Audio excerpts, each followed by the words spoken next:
Hi, my name is Jill Shannon, and I'd like to talk to you about my new book that's coming out this September with Destiny Image Publishers. It's called The Seduction of Christianity, Overcoming the Lukewarm Spirit of the Church.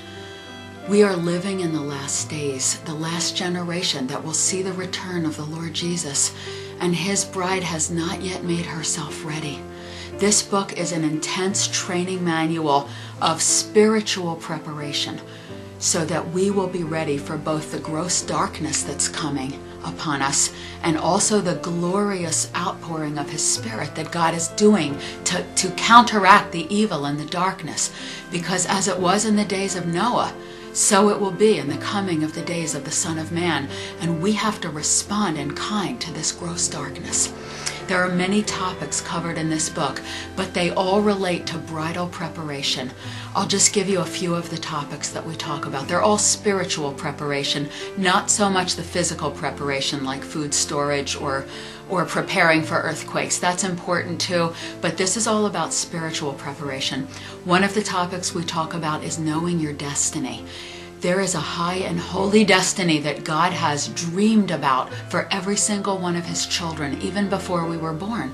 But most Christians don't seek Him out. They don't ask Him and wait on Him with quality time to ask Him, what is the destiny that you've put me in this generation for a reason? But many of us just walk through our lives doing good things, but not the best that He has chosen for us. So that's one of the topics. Another one is humility, how we must go low in our hearts. Pride is not going to stand. Pride is not going to carry us through the terrible onslaughts that are going to come against us. We need to learn how to humble ourselves and go low in our hearts, and I speak about that in the book. I also speak about holiness. No one will see God without clean hands and a pure heart. And God has made a way for us through the Lord Jesus to become holy as He is holy. And it is possible to live pure and spotless lives, even on this side, even before He takes us to glory. There are tools in this book for adjusting our lifestyles to be aligned with His righteous standards. Another topic in this book is called sexual brokenness. It's about the struggles that people live with in their own fleshly temptations and also in the very corrupted and polluted culture that we live in. There's an onslaught of temptation and seduction and enticement and impurity all around us. And it's really a struggle for many, many people, and they live with shame, secret shame.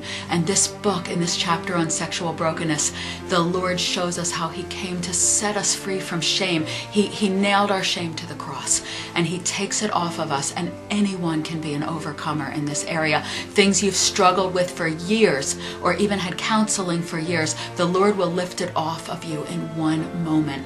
And there are other topics too, like suffering and martyrdom, and how we have to trust in the goodness of God when things get really, really bad. And we may see ourselves suffering or people we love going through terrible things. We cannot accuse Him of not being good and not caring about us. And that's going to be a real struggle in these days that we're coming into. So the book talks about how to trust God and be an overcomer in the worst of times. It also tells us how to discern between true and false revival and true and false prophecies, because there's going to be a lot of hype in these last days with a lot of signs and wonders, and some of them will be legitimate and real and from God, and some of them will be counterfeit, and it's very hard to sort through this. And this book gives us excellent scriptural teaching and profound revelation about how we will know whether it's a holy, pure revival from God or if it's a carnal, sensual, counterfeit revival from the enemy. So this book is just a loaded, packed full, intensive training manual for the end times bride. I would urge you to look into this book. And so when the Lord Jesus comes back, we want to be able to look Him straight in the eye without any remorse, shame, or reproach. And may God bless you.